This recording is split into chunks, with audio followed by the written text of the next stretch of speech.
because they know who I am, and they've known who I am for the last 30 years. How you became involved, first of all, in the bodybuilding scene. A brief rundown? It seems that everywhere I go, people ask me, is Mike O'Hearn on steroids? I got asked to Mr. Olympia, I got asked via email and Facebook.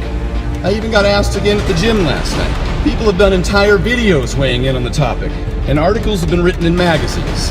It's really become quite the phenomenon. But here's what I do know about Mike. I know he was 270 pounds in high school. I know he deadlifted over 700 pounds when he was still a teenager.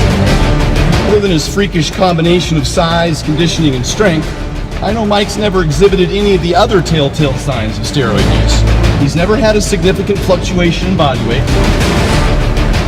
He's never had acne or been bloated with water retention.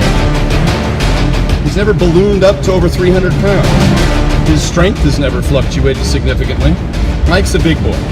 He doesn't need me swinging from his nuts. As a matter of fact, I spent the first 20 years of my career hating that fucker.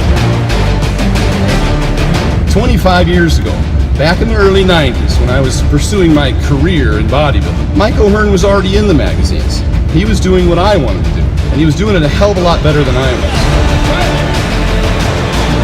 So I immediately started training for it because I wanted to beat him so bad. I used it as motivation for every workout.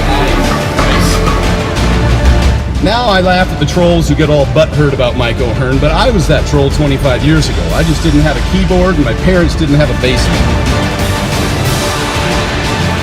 We were raised by OGs, not IG.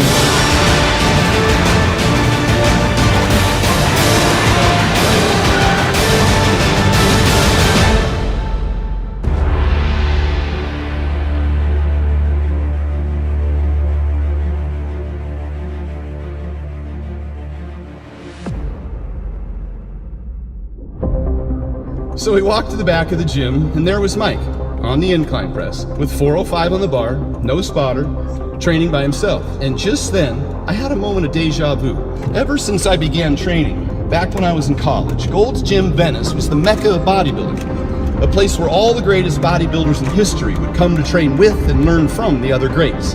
Dozens and dozens of times over the decades, I've visited Gold's Venice. And most of those times, I would see Mike O'Hearn in there training, typically in the squat rack, with at least 400 or 500 pounds on the bar. By himself, no spotter, no posse, no camera crew. Just grinding out heavy set after heavy set, writing down each lift in his book, sitting quietly between sets focused on the bar. This was the same scenario every time I saw Mike in the gym. Day after day, week after week, month after month, year after year, decade after decade. Discipline, consistency, and hard-ass work. There's do right things and then wrong things. I kept going baby step. I can take everybody. When they make a mistake, that's another day that I get ahead.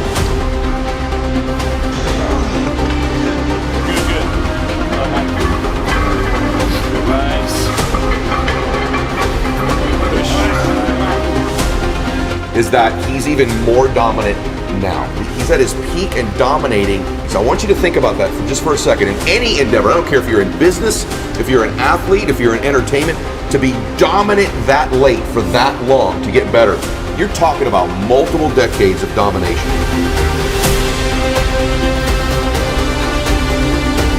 Freaking savages. I love this. Freaking love this.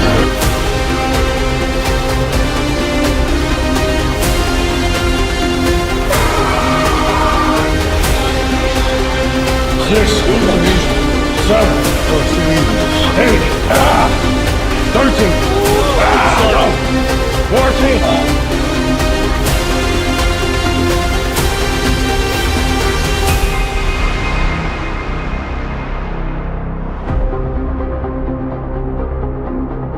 14. But keep fighting. Try to be the one that makes it.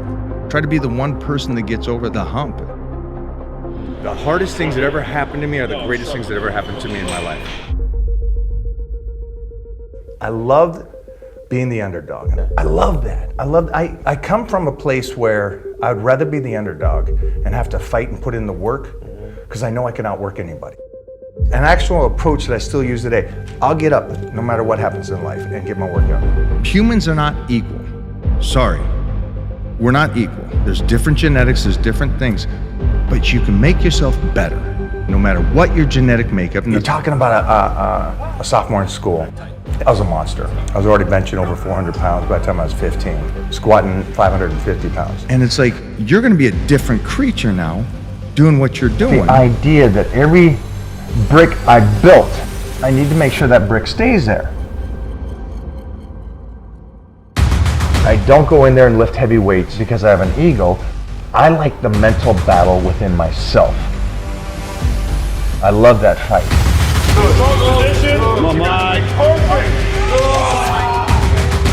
I love knowing that, you know what?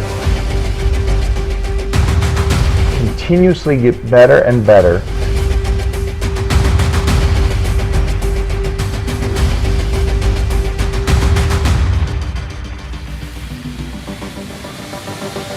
My goal was, all that work I put in, I get to keep it for a lifetime.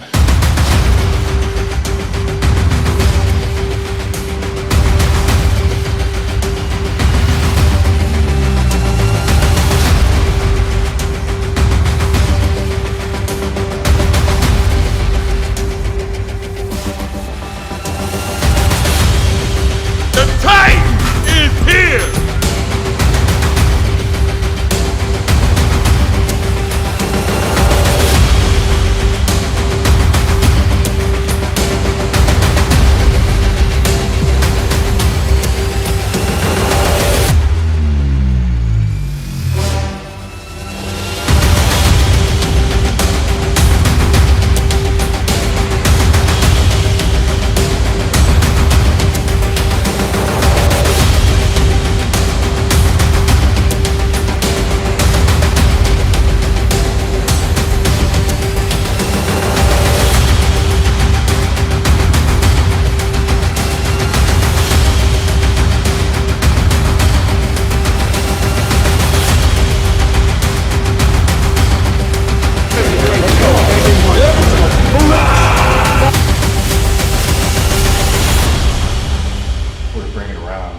That's a good shot for you, yeah.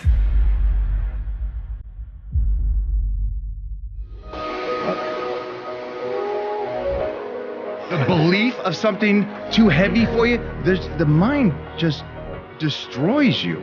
And I wish that maybe that's one of the benefits I had, is that my mind went the other way every single time. What is it that kept me in the game longer than anybody else? 539 fitness covers. I mean, just imagine that for a second. The most covered person in the history of fitness, of bodybuilding, by far.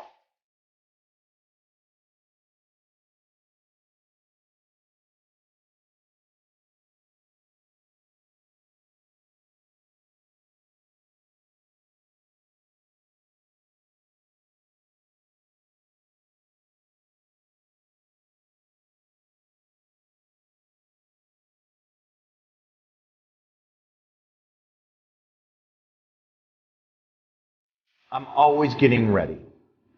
Always. And I've never not been getting ready. You can't beat the guy that never gives up. I'm that guy.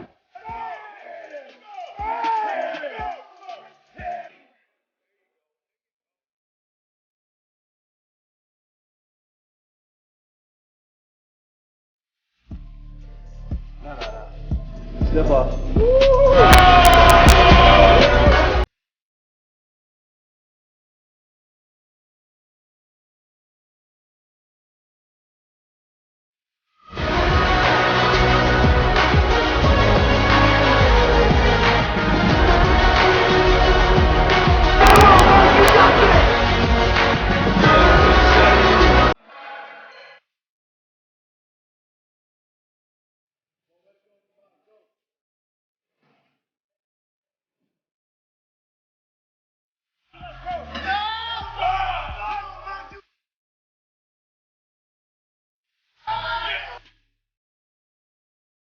Intense. That's it. That's all she wrote.